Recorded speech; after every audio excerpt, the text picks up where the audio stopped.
The White Snake, a Grimm's fairy tale presented by Storytime Classics, illustrated by bluestarcreations.art. A long time ago there lived a king who was famed for his wisdom through all the land. Nothing was hidden from him, and it seemed as if news of the most secret things was brought to him through the air. But he had a strange custom. Every day after dinner, when the table was cleared and no one else was present, a trusty servant had to bring him one more dish. It was covered, however, and even the servant did not know what was in it. Neither did anyone know, for the king never took off the cover to eat of it until he was quite alone. This had gone on for a long time, when one day the servant who took away the dish was overcome with such curiosity that he could not help carrying the dish into his room. When he had carefully locked the door, he lifted up the cover and saw a white snake lying on the dish. But when he saw it, he could not deny himself the pleasure of tasting it. So he cut off a little bit and put it into his mouth. No sooner had it touched his tongue than he heard a strange whispering of little voices outside his window. He went and listened, and then noticed that it was the sparrows who were chattering together and telling one another of all kinds of things which they had seen in the fields and woods. Eating the snake had given him power of understanding the language of animals. Now it so happened that on this very day the queen lost her most beautiful ring, and suspicion of having stolen it fell upon this trusty servant who was allowed to go everywhere. The king ordered the man to be brought before him, and threatened with angry words that unless he could before the morrow point out the thief, he himself should be looked upon as guilty and executed. In vain he declared his innocence. He was dismissed with no better answer. In his trouble and fear he went down into the courtyard and took thought how to help himself out of this trouble. Now some ducks were sitting together quietly by a brook and taking their rest, and whilst they were making their feathers smooth with their bills, they were having a confidential conversation together. The servant stood by and listened. They were telling one another of all the places where they had been waddling about all morning, and what good food they had found, and one said in a pitiful tone, "Something lies heavy on my stomach. As I was eating, in haste I swallowed a ring which lay under the queen's window." The servant at once seized her by the neck, carried her to the kitchen, and said to the cook, "Here is a fine duck, pray kill her." "Yes," said the cook, and weighed her in his hand. "She has spared no trouble to fatten herself, and has been waiting to be roasted long enough." So he cut off her head, and as she was being dressed for the spit, the queen's ring was found inside her. The servant could now easily prove his innocence, and the king, to make amends for the wrong, allowed him to ask a favor, and promised him the best place in the court that he could wish for. The servant refused everything, and only asked for a horse and some money for traveling, as he had a mind to see the world and to go about a little. When his request was granted, he set out on his way, and one day came to a pond where he saw 3 fishes caught in the reeds and gasping for water.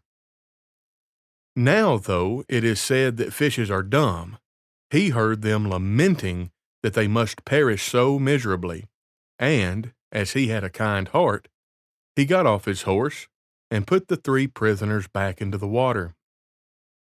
They leapt with delight, put out their heads, and cried to him, "We will remember you and repay you for saving us." He rode on, and after a while it seemed to him that he heard a voice in the sand at his feet. He listened and heard an ant king complain, "Why cannot folks with their clumsy beast keep off our bodies? That stupid horse with his heavy hoofs has been treading down my people without mercy."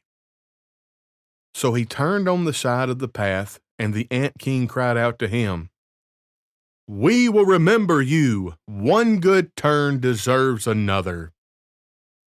The path led him into a wood, and there he saw two old ravens standing by their nest and throwing out their young ones. "Out with you, you idle good-for-nothing creatures," cried they. "We cannot find food for you any longer. You are big enough and can provide for yourselves." But the poor young ravens lay upon the ground, flapping their wings and crying, "Oh, what helpless chicks we are! We must shift for ourselves, and yet we cannot fly. What can we do but lie here and starve?" So the good young fellow alighted and killed his horse with a sword and gave it to them for food. Then they came hopping up to it, satisfied their hunger, and cried, "We will remember you. One good turn deserves another." And now he had to use his own legs. And when he had walked a long way, he came to a large city. There was a great noise and crowd in the streets, and a man rode up on horseback, crying aloud, "The king's daughter wants a husband, but whoever seeks her hand must perform a hard task, and if he does not succeed, he will forfeit his life." Many had already made the attempt, but in vain. Nevertheless, when the youth saw the king's daughter, he was so overcome by her great beauty that he forgot all danger, went before the king, and declared himself a suitor.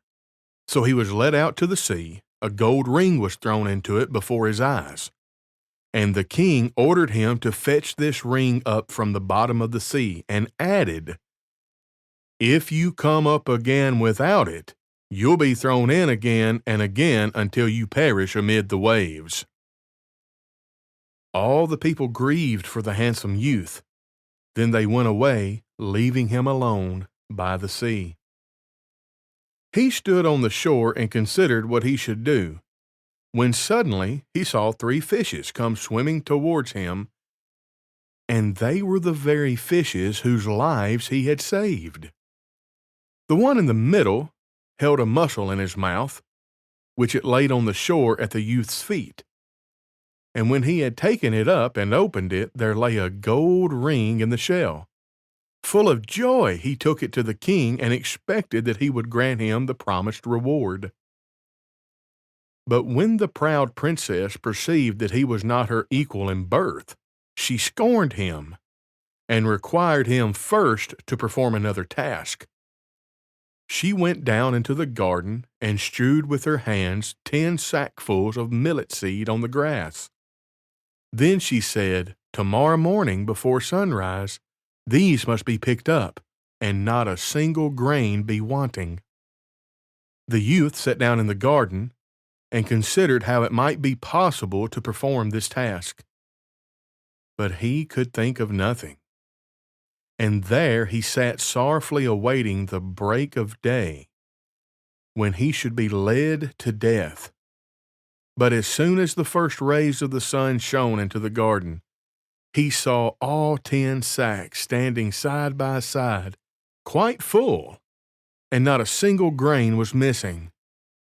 The ant king had come in the night with thousands and thousands of ants, and the grateful creatures had by great industry picked up all the millet seed and gathered them into the sacks.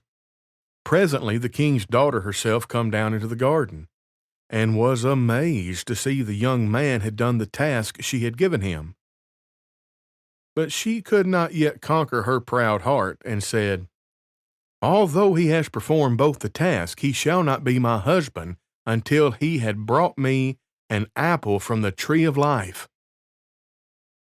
The youth did not know where the tree of life stood, but he set out and would have gone on forever as long as his legs would carry him, though he had no hope of finding it.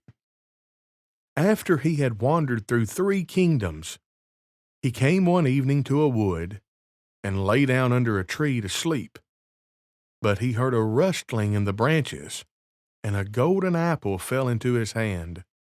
At the same time 3 ravens flew down to him, perched themselves upon his knee, and said, "We are the 3 young ravens whom you saved from starving when we had grown big, and heard that you were seeking the golden apple. We flew over the sea to the end of the world, where the tree of life stands, and have brought you the apple." The youth, full of joy, set out homewards and took the golden apple to the king's beautiful daughter, who had now no more excuses left to make. They cut the apple of life in 2 and ate it together, and then her heart became full of love for him, and they lived in undisturbed happiness to a great age. The end. We hope you've enjoyed this presentation from Storytime Classics.